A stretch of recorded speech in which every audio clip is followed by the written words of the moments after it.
سلام دوستان، چطورین؟ امیدوارم حالتون خوب باشه. تو این ویدیو اومدیم بهتون یاد بدیم که چوری یه تفنگ گلد کنیم. همینجور ببینید ایسنتون رو گلد کردم، لوکوس گلد کردم، اکور گلد کردم، سادریزه گلد کردم، آیسیابان گلد کردم. نه بودشم مکس کنم، نه این چرت پرت نستاد اومد راست هم گلد کردم، اینش قشنگ کرد. اومدیم که بهتون یاد بدیم که کاملا گلدش کنیم. همین تون لودا کردم میزنیم که تو من که اصلا تا حالا استفادهش نکردم، اصلا که نه، یکی دو بار اترمون اولش استفاده کردم. اینا میگه 350 تا کیل بگیر. سندشی کلا میگه کیل بگیر، اصلا تو سندش زیاد کاری نداشته باشین چی کار میکنین، فقط برین کیل بگیر. درگنش برین میگه کراچینگ، این باره اسنایپ.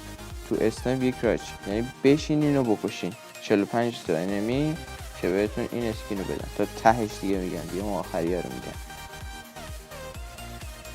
kill 120 enemies at long distance، این یعنی از راه دور بزن 120 تا انمی و بکش، حد اکثر 120 تا.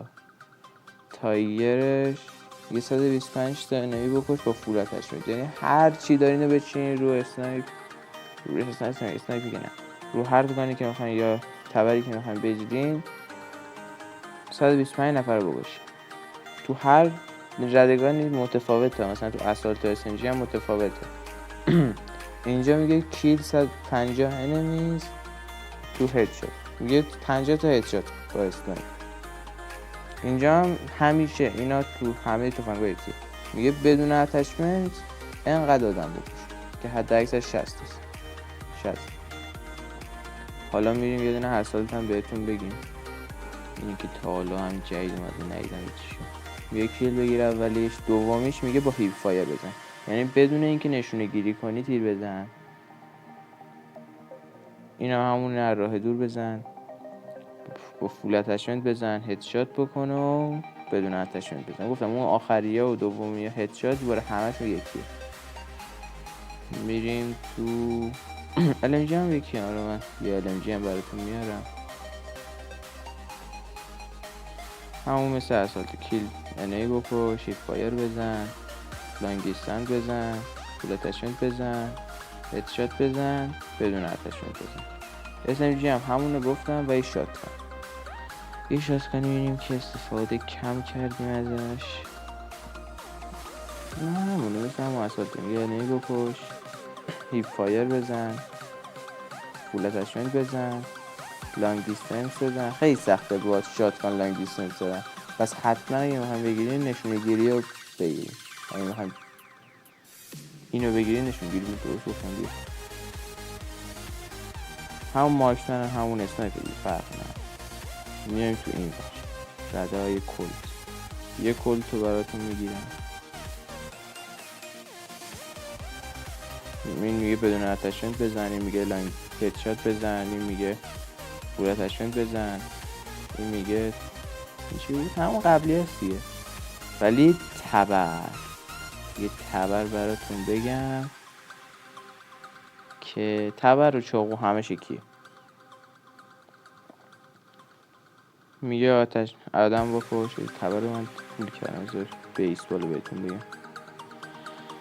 اینجا میگه 50 تا نی بکش تا بهت بدم. اینجا میگه کراچینگ چی؟ from behind to unlock، میگه پشت بزن، جدید شده، میگه پشت برو بکن تو کله انمی تا بود بدم بهتون. بعد سومیش میگه کراچینگ، یعنی اینه که این نیست که بشین بریم بزنینش، اینجوری داریم میدونین یه بلیزین بریم بزنینش، یعنی لیز موردن.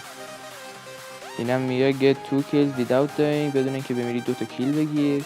این میگه get 3 kills، نه این فرق با دد سایلنت. یه پرکی الان میرم بهتون میگم دد سایلنت کدومه. با دد سایلنت باید 50 تا کیل بگیری. اینجا هم باید 30 نفر رو بکشی، 3 نفر رو 30 بار بکشی بدون اینکه بمیری، یعنی بری 3 نفر رو بکشی بمیری، 3 نفر رو بکشی بمیری، بقیه نره 6 نفر رو بکشی بمیری، 2 تا برای حساب بشه. اینم پرک دد سایلنتیه گفتم، اینو بذارین اصلا صدا پان دیگه نمیره، خیلی پرک خوبیه. در کل بذارین و پرک ضد ترپ. این پرک رو حتما بزنید، اصلا کاری نداشته باشین بشه درد بخوره. این پرک ضد ترپه. این پرکیه که بهتره برای فنک و تفنگایی که سریع خالی میکنه بذارین. وقتی یه نفر رو میکشین میرین سر قبرش فاتحه میخونین و تیراشو کشونین. یعنی تیر مثلا یکی میکشین برین بالا سرش تیر میده بهتون. واو. این یه پرکیه که اگه بمیرین اسکور استریکاری که جمع کردین از بین نمیره. مثلا اگه میخواین سنتریگان بزنین، مثلا اگه 700 جمع کرده باشی یه دو نفر بیاد بکشه صفر میشه دیگه. اگه اینو بذاری نمیشه. من هر کدوم رو توی دونستی جدا بهتون توضیح میدم که چیه و به چه درد میخوره. ممنون تا اینجا ویدیو من بودین. آها اینو نگفتم. ببین برای ردای لانچر ببینیم که چیه جوریه. میگه اینجا میگه کیل بگیر. اینجا میگه کیل بگیر. نمیدونم اینجا فکر کنم میگه UAV بزن. نمیدونم بریم بخونیم یا همش بوری که. اینجا میگه شیلد بزن با FJ. شیلد یه دونه اسکورس، یه دونه اسکیله. تو مولتی هم هست، تو بتل این کارو نکنید. تو مولتیه که اگه مثلا میزنی بعد آتیش ازش میاد بیرون، اونو باید بزنی. اینجا نمیدونم آره فکر کردم اکسس وان باید بزنی که یه دونه اسکورسیری که همون ربات گنده میاد سوارش میشه. اینجا هم میگه UAV بزن. و برای باز کردن این اسکین باید همه ردای اون تفنگ رو باز کنین. اگه اساد بخواین اینو باز کنین با همه اسادها رو باز کنین طلاییشو. اگه میخواین SMG باز کنین همه SMG ها رو باید گلد کنین. اگه میخواین لانچر باز کنین همه لانچر رو باید گلد کنین تا اسکین پلاتینیوم یا همون نقره رو بهتون بده. و این اسکین که خیلی هم قشنگه ولی پارگی داره دیگه. این اسکین رو اگه بخوایم بگیریم باید همه چیزا رو گلد کنیم. اسات، SMG، مارکسمن، شاتگان، تبر، چاقو، کله، همه چی رو باید گلد کنیم. اما این تو FJ میگه 100 تا UAV بزن. البته برای من پر نشده چون باید اول گلدش رو باز کنم. اول گلدش رو باز کنی بعد پلاتین بعد دایموند یا الماسش رو میده بهت. این تو استمارس ببینیم چی جوریه. اینجا میگه 30 تا UAV بزن.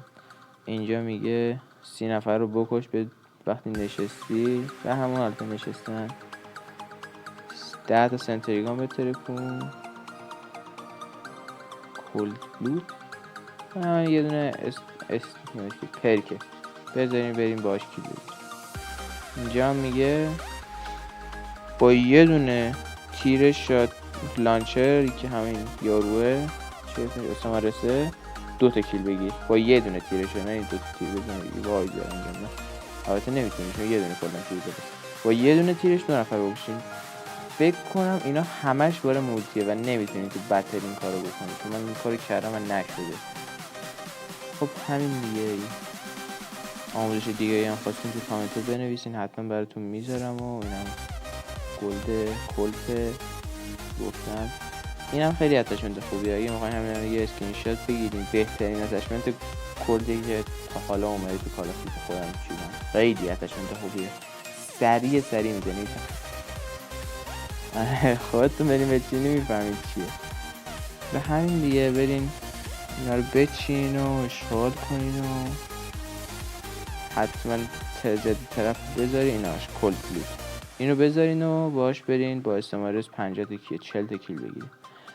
ممنون تا اینجا ویدیو من بودین. این ویدیو رو لایک کنین، چنل ما رو ساب کنین، زنگوله بغلش رو بزنین، کامنت بذارین، سه ما رو دنبال کنین. همه این کارا رو بکنین. تکراریه که بعد بیاد اشاره این کارو میکنن دیگه. اصلا زشت این کارا رو نکنن. فعلا تا ویدیوی بعدی پیس.